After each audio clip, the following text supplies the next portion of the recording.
It's Arkle on the stand side for Ireland and Millhouse for England on the far side. And this is it with Arkle just taking the lead as they come to the last bit. It's going to be Arkle if he jumps it. Arkle coming to the last now. And Arkle on length clear of Millhouse. He's over and clear. Millhouse is trying to challenge him again, but it's Arkle on the stand side. Millhouse over on the far side, coming up towards the line. And Arkle is holding him. Arkle going away now from Millhouse. This is the champion. This is the best we've seen for a long time. Arkle is the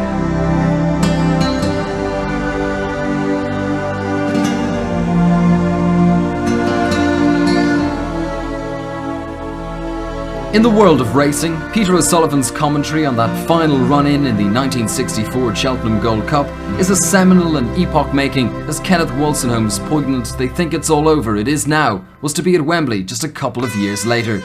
It was the beginning of a legend. While many would play a role in his career, the first man Arkle saw on the night he was born was Dan Daly. While Arkle's reactions weren't recorded, Dan still has vivid memories of that April night in 1957. Well, Arkle was an outstanding horse and he proved himself on the race course. He had won so many high-class races, you know, everybody was talking about him, and they all agreed quite clearly that he was outstanding and by far the best horse of his time. The night he was born, the nightman called me to say the mare was on the move and looked like foaling. I went up and the foal was born at a very short time, everything, no difficulty whatsoever, and stood up and sucked the mare after about an hour. On the next day I looked at the foal as I had to assess all the foals born. He just was an average foal, I thought at that time. Wonderful back end to him and good legs and that, but I thought his shortish head and neck, you know, short, you wouldn't, I thought at that time if you sit up on the foal, you know, on a horse when he grows up, that you wouldn't have an awful lot in front. Well, in fact, that was quite true about Arkle. There wasn't quite as much in front of you as you would like, but he was a very, very wonderful horse. In my opinion, his outstanding performance was when he won the Gold Cup, and Millhouse he beat Millhouse. Now Millhouse was an absolute fantastic horse at that time, but no way, you know, would he stand up to Arkle. Arkle come and beat him very easily. Well, it's doubtful that we will see his like again. He was really outstanding. But however, people are breeding all the time and hoping for something very special.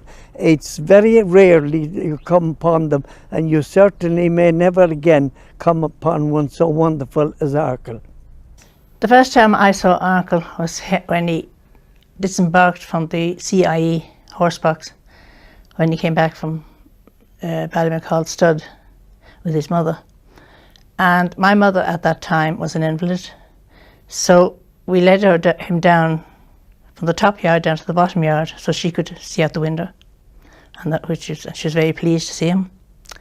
And then he was brought back and put in his stable, and we minded him then until he was about 3 years old.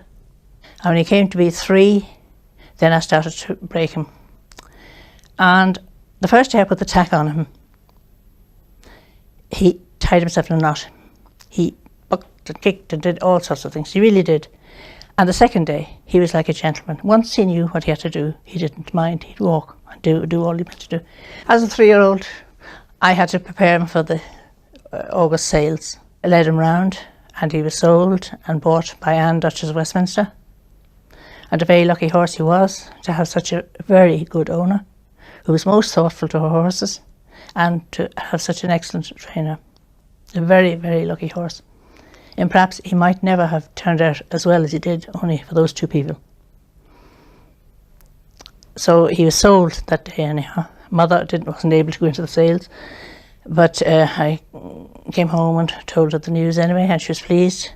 And we got 1,150 guineas. Anne, Duchess of Westminster's investment and subsequent interest in Arkle was to become a labour of love. Her constant affection and concern for the horse's welfare was an influential feature in his success. I called Arkle after I've got this lovely estate in Scotland, and one of the finest mountains, one of the highest mountains there is called Arkle, and I called the horse after this mountain. Lovely. Arkle. I thought it was a nice, simple name, and it was a most lovely, lovely mountain. And I hoped and proved to be right that he'd be a lovely, lovely horse. I bought Arkle at the sales in Dublin, and Tom was there. And I asked him there and then if he'd train this horse for me. I sent her over and I said, go over there and look at him.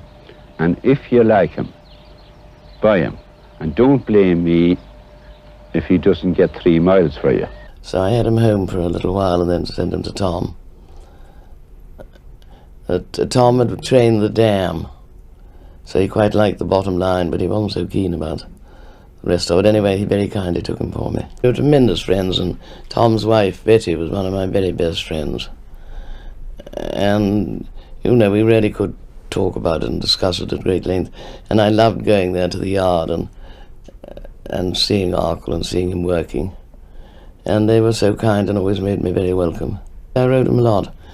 I used to get him up at my father's farm in County Kildare, and used to get him, he always spent the summer there, and I'd get him up and ride him for a month, perhaps before he went back to Tom.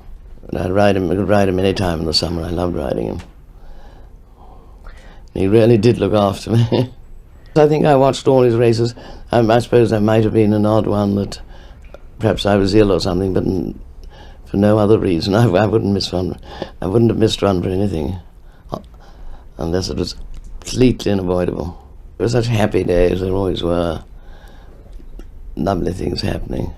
And it was also rather a worry at times when one's very, very dear friend jumping those great fences.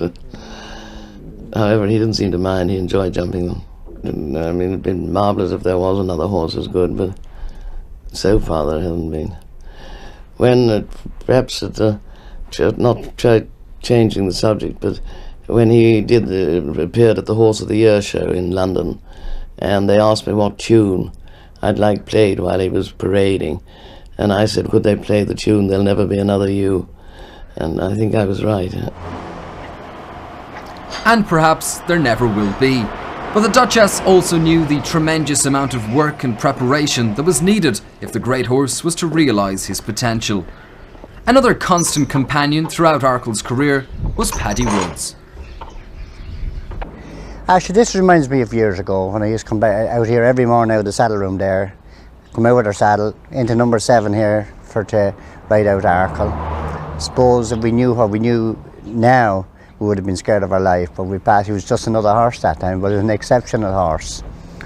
And when he come in off grass at the start, he wouldn't be the best ride in the world, but each day I would imagine, he just got better and better every day. And it came to the time then when you'd be riding him fast work, it'd be you there to have enough. You'd say, listen, I think we're gone far enough or fast enough, because he would certainly always have that extra little thing in the bag to pull out, pull out, pull out, pull out. Now every time you squeeze him, you just keep going faster, faster, faster. He was an exceptional horse. There's an awful lot of emphasis now on the interval training.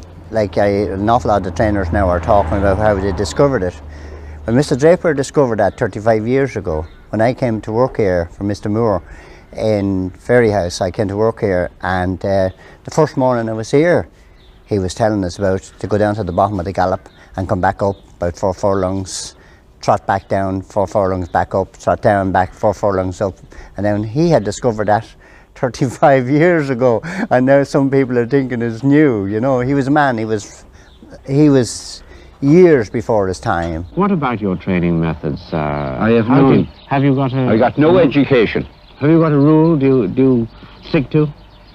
Well, maybe I have. I never galloped them. I never tried them. Yes. I guess at them.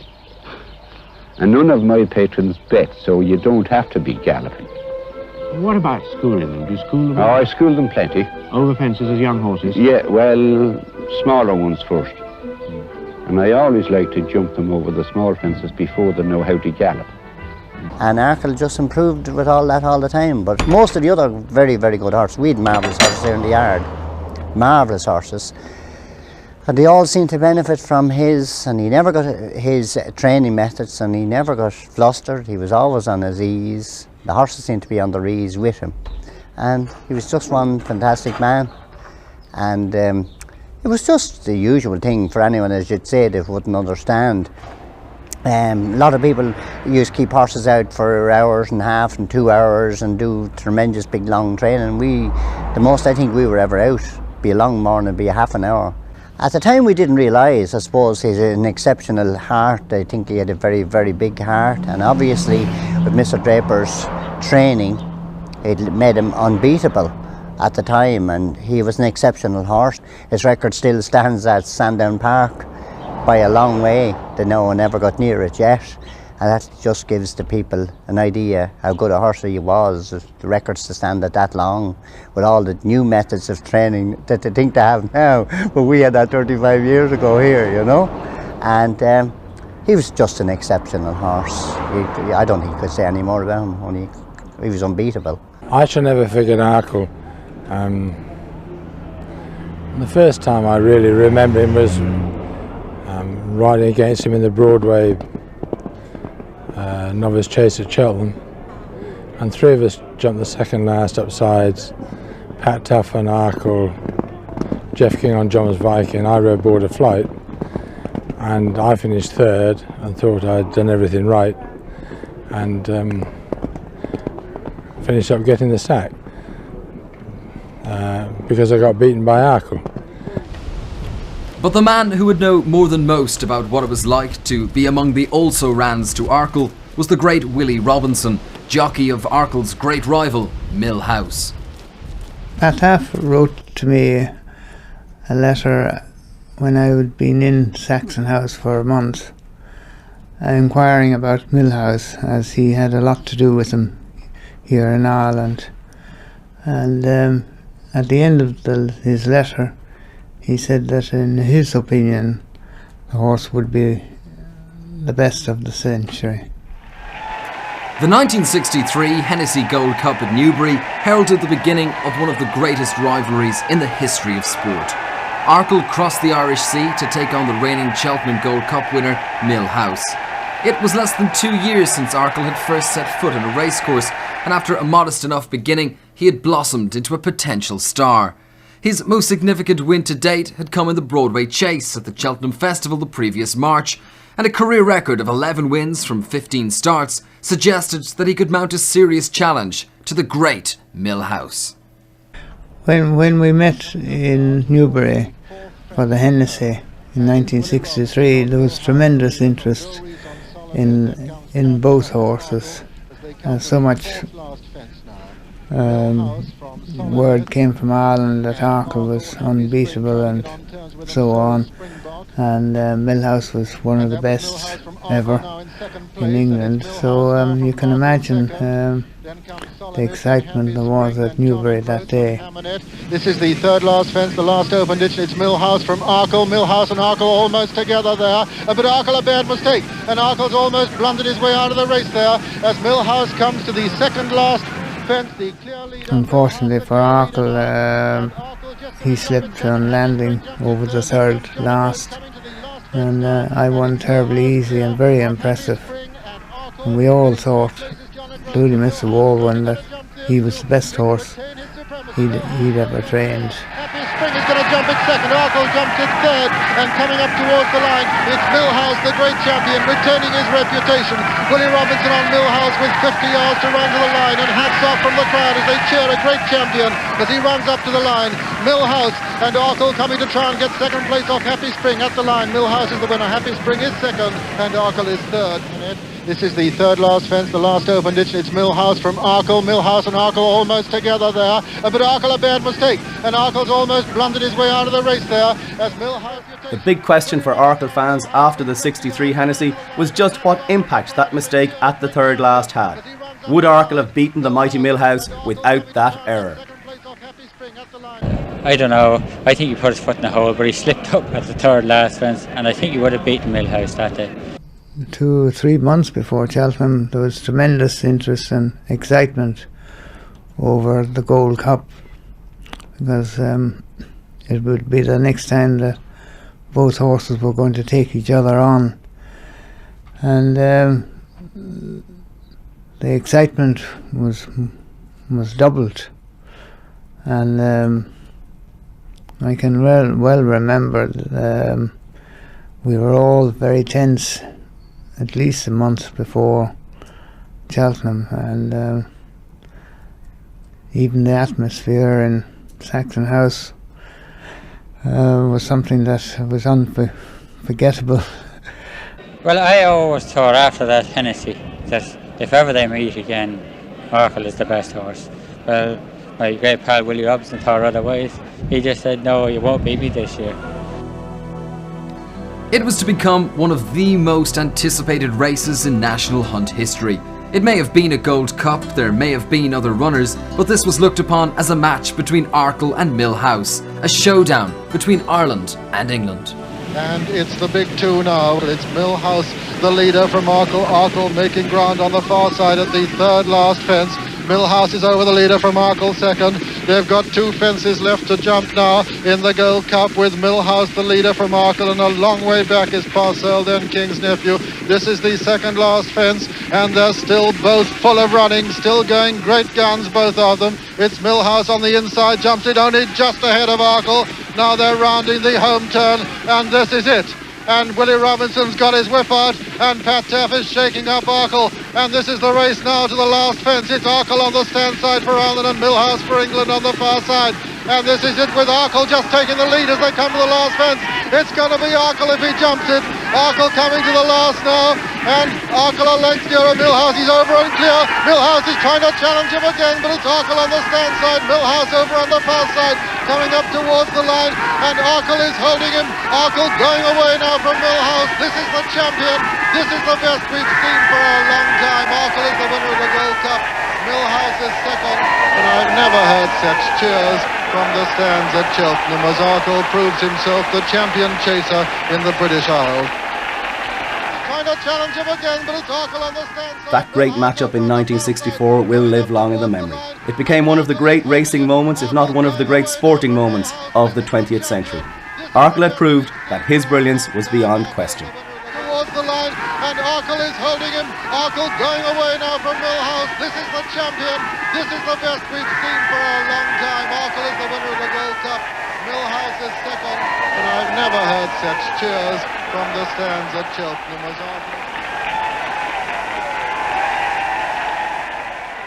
Arkle's fans were delirious. They'd found a champion worthy of the name, and they didn't half let their feelings show.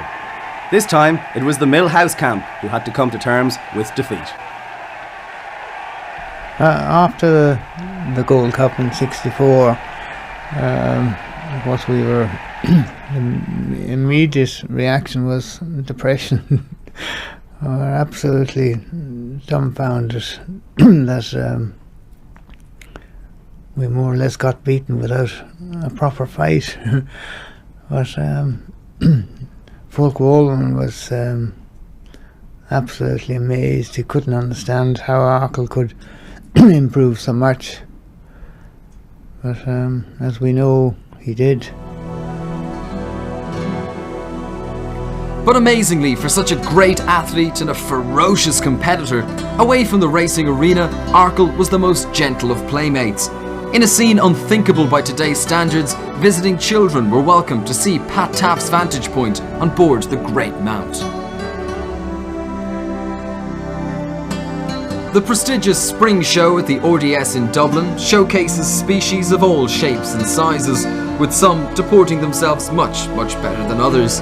The crowds showed their appreciation for the Great One's achievements, and the Great One in turn, with ears characteristically pricked, left no one in doubt as to who was the real star of the show.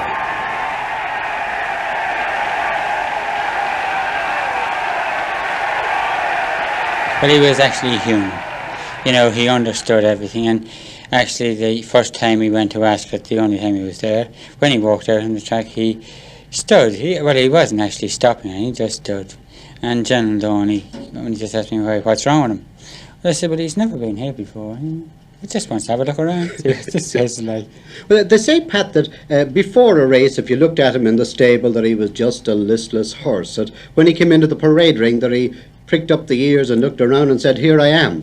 Well, in the stable, he saw us every day. He'd seen enough of us, more or less, and he just didn't bother. But like when he went out into the parade ring, so people come to look at me. I'm the horse. This is me. Right. I think it was phenomenal in as much that in about 64 they had to have two handicaps revolving around Arkle and Flying Bolt. I mean, Flying Bolt, who I also rode, literally had to have 12 stone to 9/7, 12 stone to 10 stone, whether Arkle and Flying Bolt were in or whether they were out. And so that says an awful lot about Arkle. The debate continues today regarding the extreme measures taken by the handicappers to curb this wonder horse from running away with every race. Arkle's brilliance caused the rules of racing to be rearranged in Ireland. The racing authorities had to do something to cope with Arkle, and they turned to the rules of racing and the national hunt rules. Now, what happened? Well, thankfully then I wasn't around at the time as handicapper, but the problems Arkle created was that in his brilliance, that were he to run in a race, the weights were so compressed that virtually nothing else would get into the race. So the authorities then had to take a view, if he didn't run, they would have to have an alternative handicap, or in the time it was called an A or a B handicap, and that would then take place if Arkle didn't run. And such was his dominance at that time that he could be giving up to £35 to high class, maybe Gold Cup horses, Grand National horses, and still beat them. Nowadays, if a horse is over 12 stone, it's quite unusual. But in that, or at that time, it was the norm. And I think more, rather than being cruel, I think it was testament to his greatness that he could carry these weights and so often. Are you glad you weren't there at that time, Nolan, away, or would it have been a lovely problem to wrestle with? I would have loved to have been at that time. I mean, Ted Kelly, an ex-senior handicapper who was in Drapers at the time, tells me stories about Arkle, Flying Bolt, all those. I mean, I think it was a golden age for Irish chasing. I would have liked to have been there. Arkle's first outing under the new handicap system was the Irish Grand National in 1964. Racing out of the final fence. Arkle and Height of Fashion together. And it's Arkle just the leader. And in the race home now it's Arkle. Arkle and Height of Fashion, very little between them. And Pat pushing Arkle out. Height of Fashion trying to bear him down on him. But racing down now at 50 yards to go is Arkle. And coming down to the finishing post, it is Arkle. Yes, he's won, and there he goes. The undisputed champion. Arkle the winner. Height of Fashion is second. And Ferry Boat is the leader. Arkle's Fairy House performance showed that he was far from a one-day wonder. He demonstrated his incredible courage and battling qualities to defy the handicapping regime. They had moved the goalposts, but they couldn't move the winning post. Yes, he's won, and there he goes. The undisputed champion. Arkle the winner. Height of Fashion is second. And Ferry Boat is third. It's Arkle the real champion. Arkle is out on his own. Lovely pictures.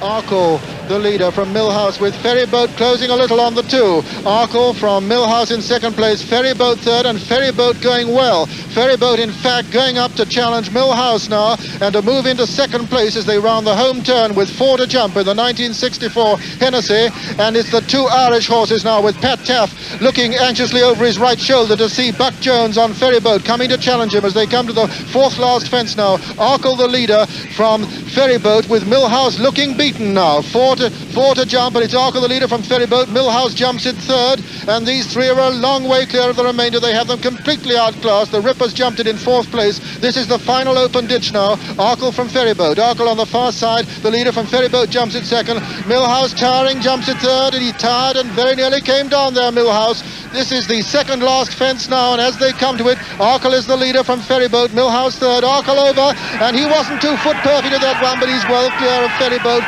Third was Millhouse, towering again and nearly went at that one. This is the last fence, and here's the great one, Arkle, well clear of Ferryboat, the lightly weighted Ferryboat, and Arkle's only got to jump it. He has pricked, he's over and clear. Ferryboat jumps in second. Millhouse is coming up tight into third place, and the Rip is coming to challenge him now for third place. And as they come up to the line, it's Pat Tough on Arkle going away from Ferryboat, with the Rip coming storming into third place now. And as they come up to the line, it's Arkle, the undisputed champion, well clear of Ferryboat in second place. The Rip is going to be third, and at the line the Rip is third, Millhouse is fourth.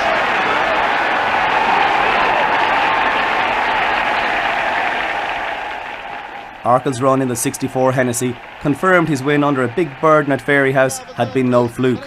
He'd now taken on and beaten the best of the British handicappers, and furthermore, he'd gone 2-1 up in the head-to-head battle with his great rival Millhouse. Arkle had returned to Newbury and laid the ghost of the previous year to rest. He was striding relentlessly forward, and his rivals, they seemed to face an insurmountable task. His ability to continually dish out a beating while conceding lumps of weight was nothing short of phenomenal. And having warmed up with a win in the Leopardstown Chase, the Arkle bandwagon rolled on to the 1965 Cheltenham Blue Riband. And under starters orders. And they're off. Arkle and Millhouse together at the first. Millhouse on the far side. Side by side. Caddyvale jumps at third and Stony Crossing fourth. Coming up to the second, stride for stride. Arkle on the near side, Millhouse on the far side, stride for stride over it, and Caddyvale had a long look at it. Arkle from Millhouse, Millhouse almost up with him again, and now racing for the home turn. And it's still Arkle, the leader from Millhouse. Millhouse under pressure now. Willie Robinson asking him for everything, and it doesn't look as though he's going to get Arkle off the bit as they round the home turn now, with Pat Taff looking over his right shoulder. Millhouse trying to make ground on his inner. Stony Crossing is in third place. Caddyvale is a fence behind him almost. And now Arkle opening up now like a sports car, like a real, as though he's just changed gear. He's opened up, he's changed down, and he's coming to the last fence full of running. He's just got to jump it to go away. And a brilliant jump, a superb jump at the last. Exhibition stuff. A fine effort by Millhouse, but he's absolutely unavailing against the champion.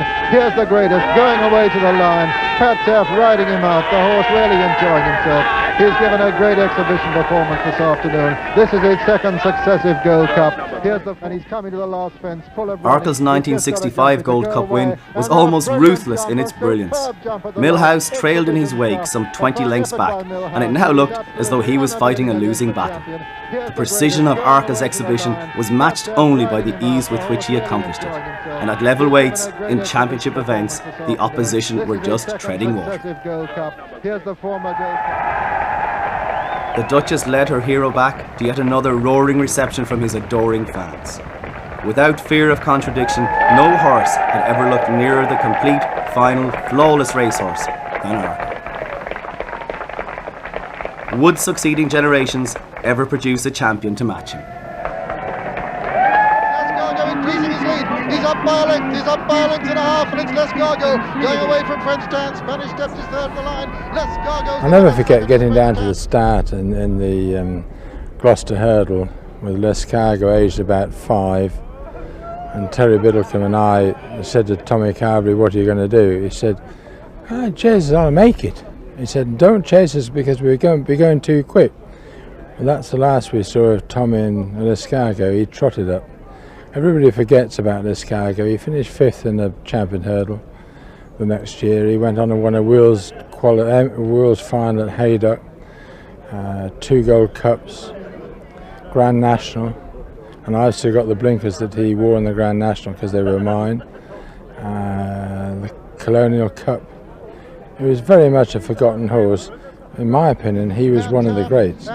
L'escargot, Tommy Carberry now, as they come towards the second last fence in the Gold Cup. It's French Tan and L'escargot going very strongly on the stand side, French Tan on the far side, and it was French Tan who just jumped in the better. L'escargot in second, Spanish Steps coming there strongly in third place now, coming to the final fence, and it's French Tan and L'escargot stride for stride. L'escargot just in the lead as they come to it. L'escargot on the near side, French Tan on the far side, French Tan jumps in better, but L'escargot's getting up, and now as they race up towards the line, 150 yards to run, and it's L'escargot going away now from French Tan as they come up towards the line. It's L'escargot increasing his lead. He's up by a length and a half, and it's L'escargot going away from French Tan. Spanish Steps is third of the line. L'escargot's the winner. Second is French Tan. It's an Irish one too. And as regards Dawn Run, she won a Grand Prix de Paris at Auteuil. She won the Champion Hurdle. She won a Gold Cup. I personally think she was the best mare I've ever seen, and I've seen quite a lot since 1946. Over on the far side, the mare Dawn Run, Wayward Lad the veteran on the near side, and Forgive and Forget still running very, very strongly indeed, last year's winner, as they approach the second last fence. Run and Skip, Dawn Run, Wayward Lad and Forgive and Forget coming there strongly on the stand side at the second last. Run and Skip, Dawn Run, Wayward Lad, Forgive and Forget still coming there strongly on the near side. Forgive and Forget on the near side now as they come to the final fence. Forgive and Forget is going to jump marginally in the lead from Wayward Lad. Forgive and Forget on the near side, Wayward Lad on the far side. It's Wayward Lad, the veteran, trying to break his Cheltenham Hoodoo, being pressed now by Dawn Run in the centre. Forgive and Forget on the near side as they race to the line, and the mare's beginning to get up, and as they come to the line, she's made it. Dawn Run has won it. Dawn Run has won it from Wayward Lad, and John Joe O'Neill punches the air as the mare has made turf history here at Cheltenham. She's become the first in history to win the Champion Hurdle and the Gold Cup. First, number 14, Dawn Run, owned by Mrs. Charmian Hill, trained by Paddy Mullins and ridden by John Joe O'Neill. You then go around to Desi, who Desi didn't win round Cheltenham till he won a Gold Cup and then a Queen Mother, and he was wonderful.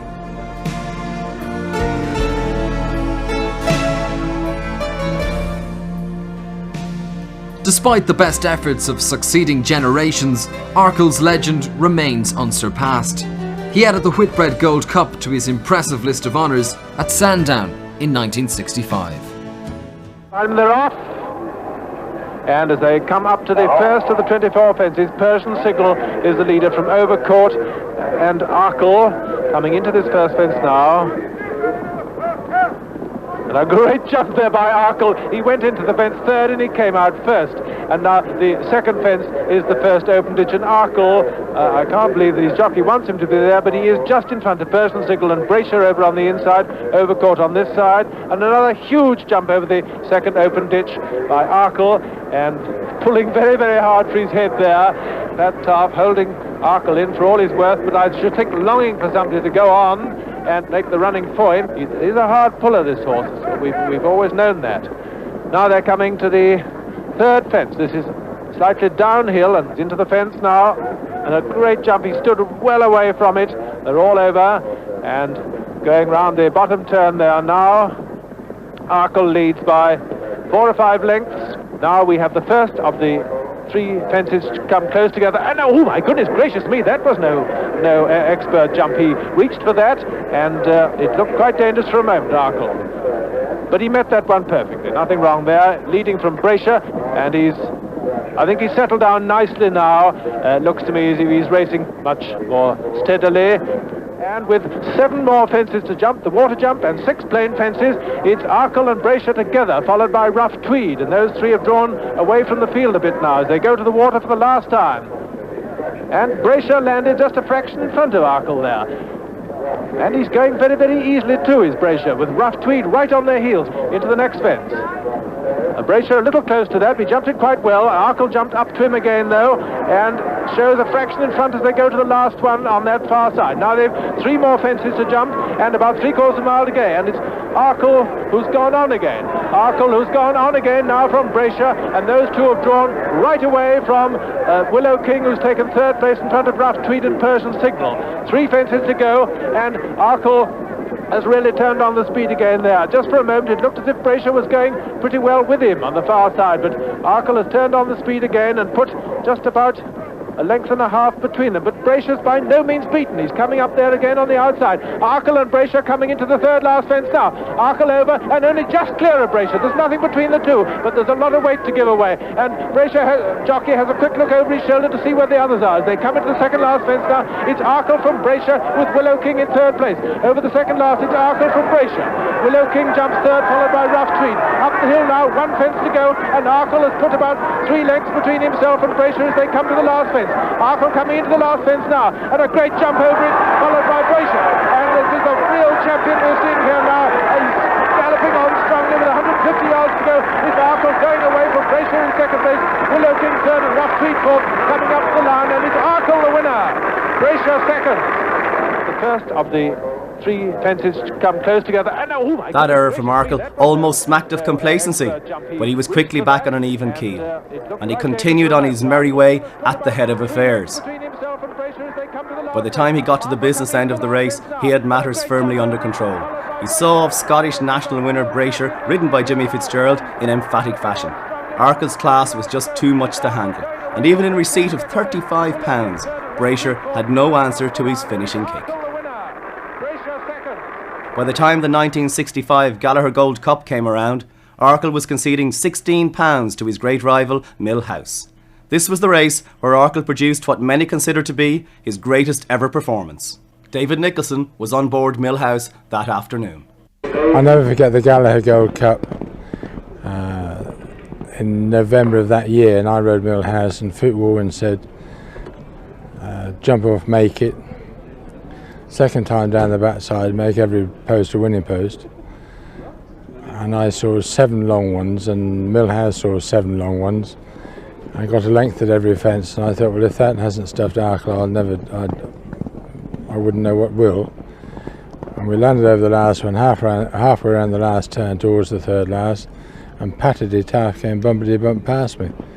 And it drained out of me, and it drained out of Millhouse, and that broke Millhouse's heart. Arkle was a phenomenon.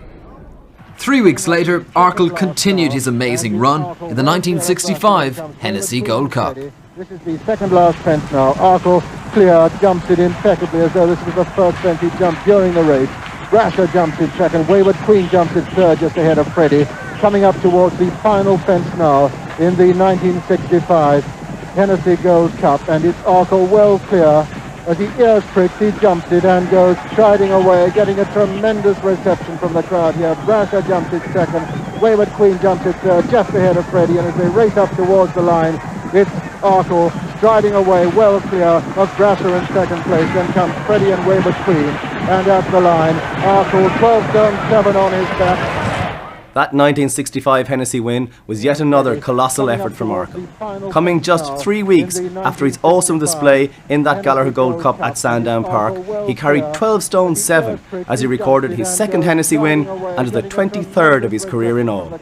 As he came home unchallenged, he did appear to tire a little in the closing stages, but that was hardly surprising in light of his achievement. It was yet another memorable performance from the great champion. Pat, what race in Ireland that Arkle won do you remember best? Well, the Leopardstown Chase in which he beat Height of Fashion. That was actually Mr. Draper's preparatory race before the Gold Cup. And, well, he did need a race that day, all right. But Height of Fashion headed me after the last fence. Well, you'd want a horse like Arkle to do it, and game as he is, he just stuck his head out and he beat her a neck. Did you think halfway up the straight or near the winning post that the Great Heart was going to do it or the Little Mare was going to do it? Well, I thought the Great Heart would do it, like I always believed in. Arkle over the lad, Height of Fashion is 2nd and Splash is 3rd. They've got just over a furlong to run and it's Arkle the leader. And it's Arkle out in front, and Pat Taff pushing him along a bit. Height of Fashion trying to get to him again. She's coming strongly on the outside, and Pat Taff is really at Arkle now.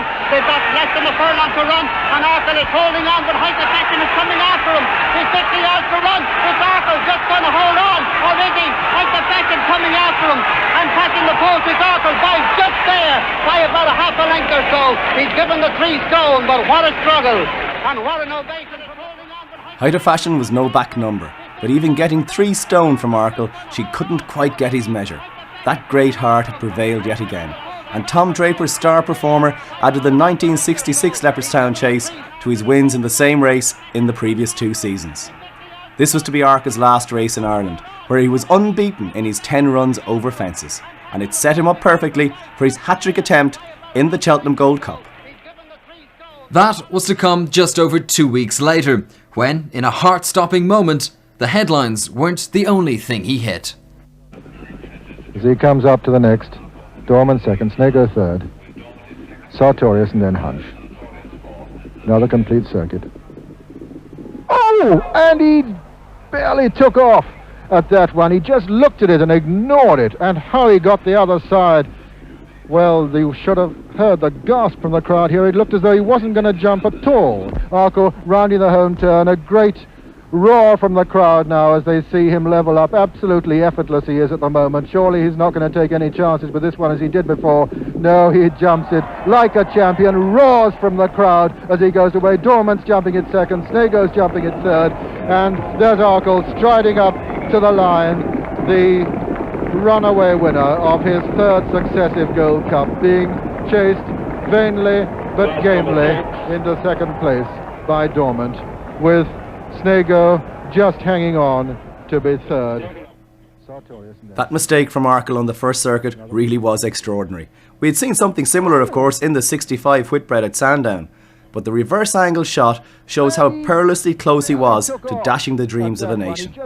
Yet again, he showed his survival instincts, and by the time he had jumped the final fence in glorious isolation, the 10-to-1 on price at which Arkle was returned almost seemed like value. It remains the shortest SP of a Cheltenham Gold Cup winner. But gamely into 2nd place by Dormant, with Arkle had by now achieved a position of unquestioned dominance. But just what made him so special? Arkle was always believed to have had an extraordinarily large heart. Many elite equine athletes are thought to have had very big hearts. Examples are Hyperion, who was one of the best sires of this century, and Phar Lap, the famous Australian horses who won about 18 races and later went to race in America. This led to the belief that having a large heart conveyed an athletic advantage.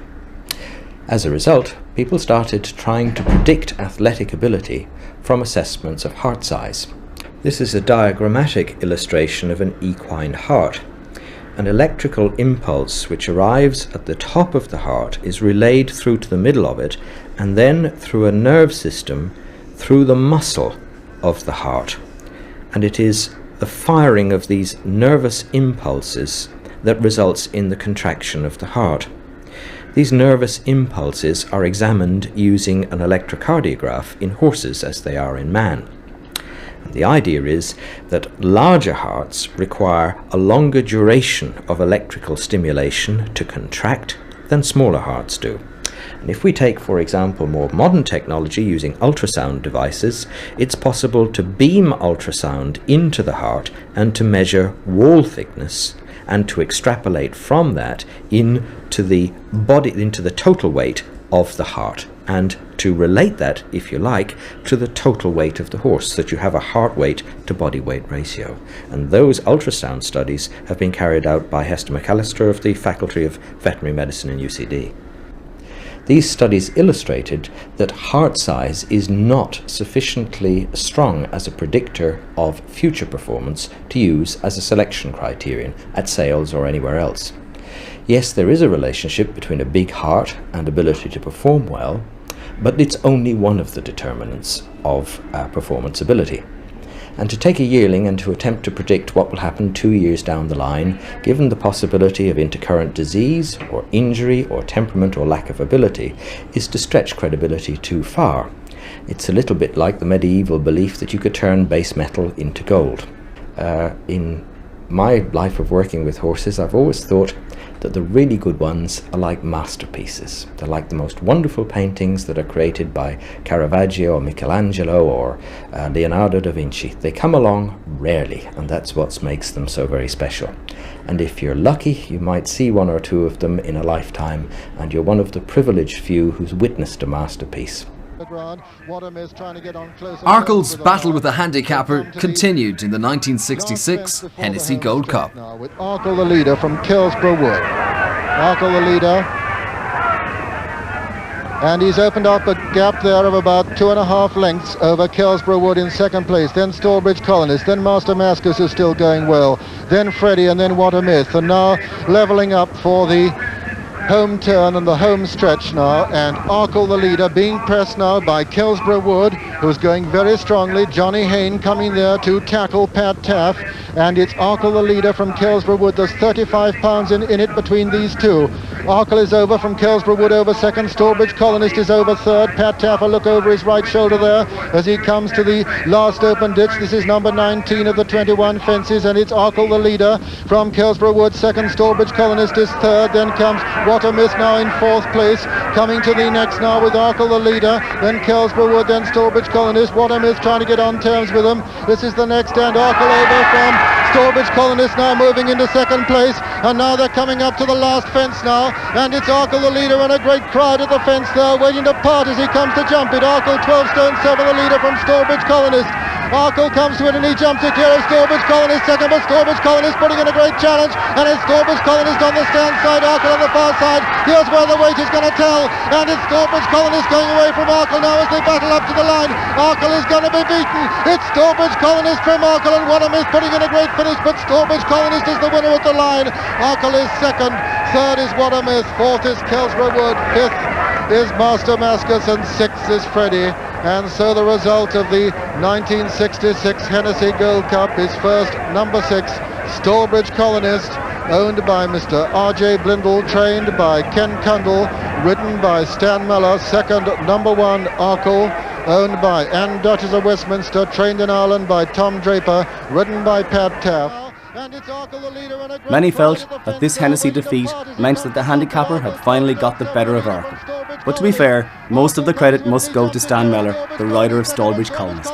He stalked Arkle like a cheetah stalking his prey, and when he pounced, even the great horse could not fend off his challenge.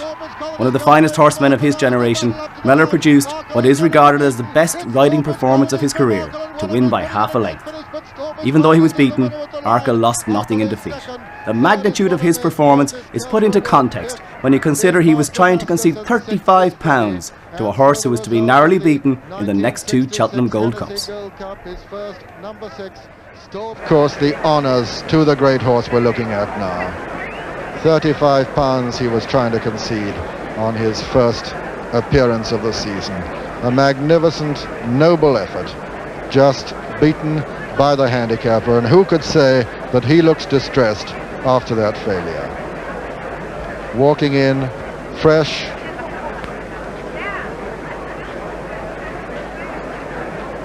and still jaunty and gay after that fine effort over 3 miles, 2 furlongs, 82 yards and 21 fences. Beaten half a length by a horse to whom he was trying to concede 35 pounds. The winner. After that Hennessy defeat, Arkle bounced back with a 15 lengths win in the SGB Chase at Ascot. Next up was the King George at Kempton, which he had won effortlessly the previous year. Let's turn now from his triumphs to a day that wasn't so happy. That day in Kempton Park, the last race that he ever ran.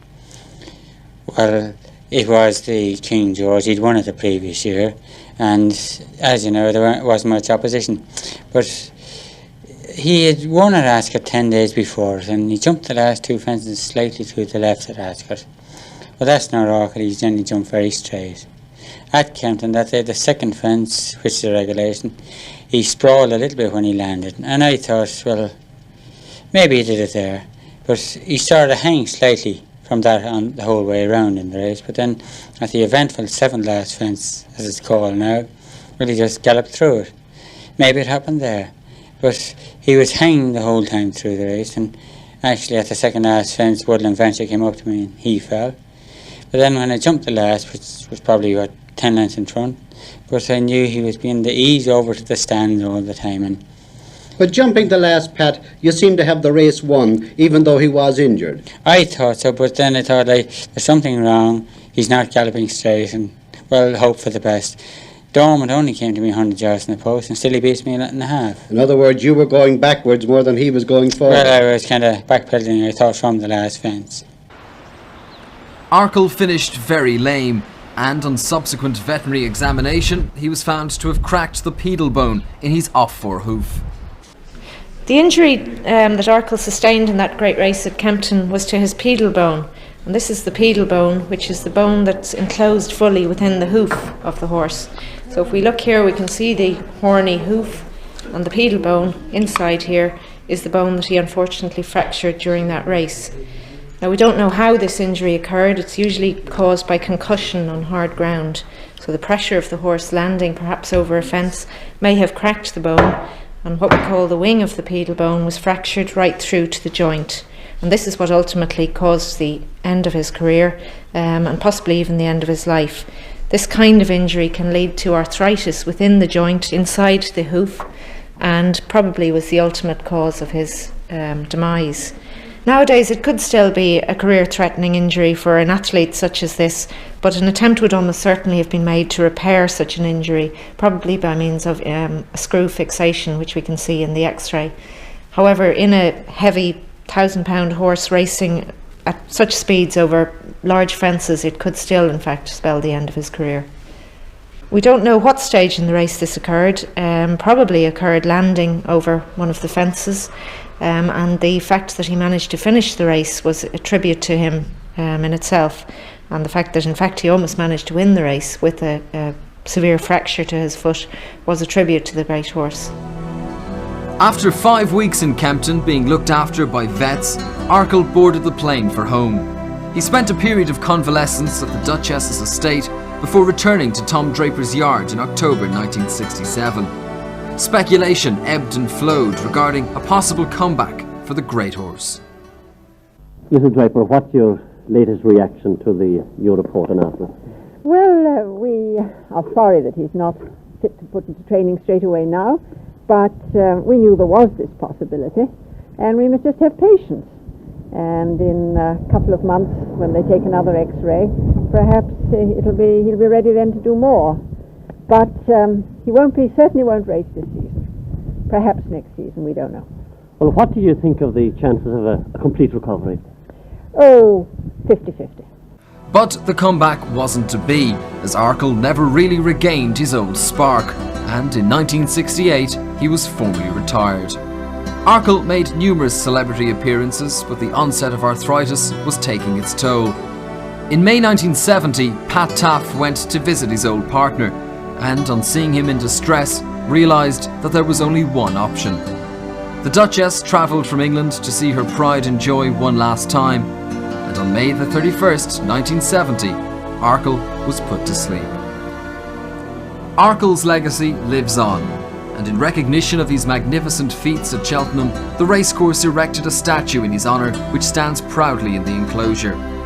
His achievements remain the benchmark by which all others are measured, and as each generation of young aspirants bids to emulate his feats, they inevitably tread the path to Cheltenham. The Irish Independent Arkle Chase is the race where they put their credentials on the line. As they race towards the final fence, it's Buckhouse being challenged by Boreen Prince, very promising on the stand side. Wide open race over on the far side, Buckhouse on the near side, very promising. Between horses, it's Boreen Prince. It's Buckhouse with the advantage now from Boreen Prince as they race into the closing stages. Boreen Prince and Buckhouse, there's nothing between them. Boreen Prince getting the upper hand as they race to the line. Boreen Prince is going to win the Arkle. At the line, Boreen Prince is the winner. To the final fence now, and it's Remittance Man on the far side. Uncle Ernie under pressure on the near side. It's Remittance Man with the advantage. Remittance Man comes to it a length and a half in the lead. He jumps it brilliantly. It's Remittance Man on the far side. Uncle Ernie can give no more in second. Devil's Valley is third. Remittance Man is going to win the Waterford Castle Arkle Challenge Trophy in great style. Remittance Man is the winner. and Kalani is second. They start to turn in, and they just got one more fence to jump, and it's Sam Mann and Clare and Davis. Could it be another Irish 1-2? They've kicked 4 clear of Camitroff as they hurdle down to the final fence. The strike jacket Clare and Davis, white cap the far side Sam Mann. They're coming down towards the final fence. How do they jump it? Clare and Davis jumps it just a better, but Sam Mann isn't giving up, and there's a wall of sound as they hit up the run in, coming up towards the line. Clare and Davis nearest to us. Sam Mann the far side, but neither horse will be beaten, but it's Clare and Davis just proving the stronger. And a desperate struggle for the line. It's Clare and Davis who wins from It's Arkle on the stand side for Ireland and Millhouse for England on the far side. And this is it with Arkle just taking the lead as they come to the last fence. It's going to be Arkle if he jumps it. Arkle coming to the last now. And Arkle a length nearer Millhouse. He's over and clear. Millhouse is trying to challenge him again, but it's Arkle on the stand side. Millhouse over on the far side, coming up towards the line. And Arkle is holding him. Arkle going away now from Millhouse. This is the champion. This is the best we've seen for a long time. Arkle is the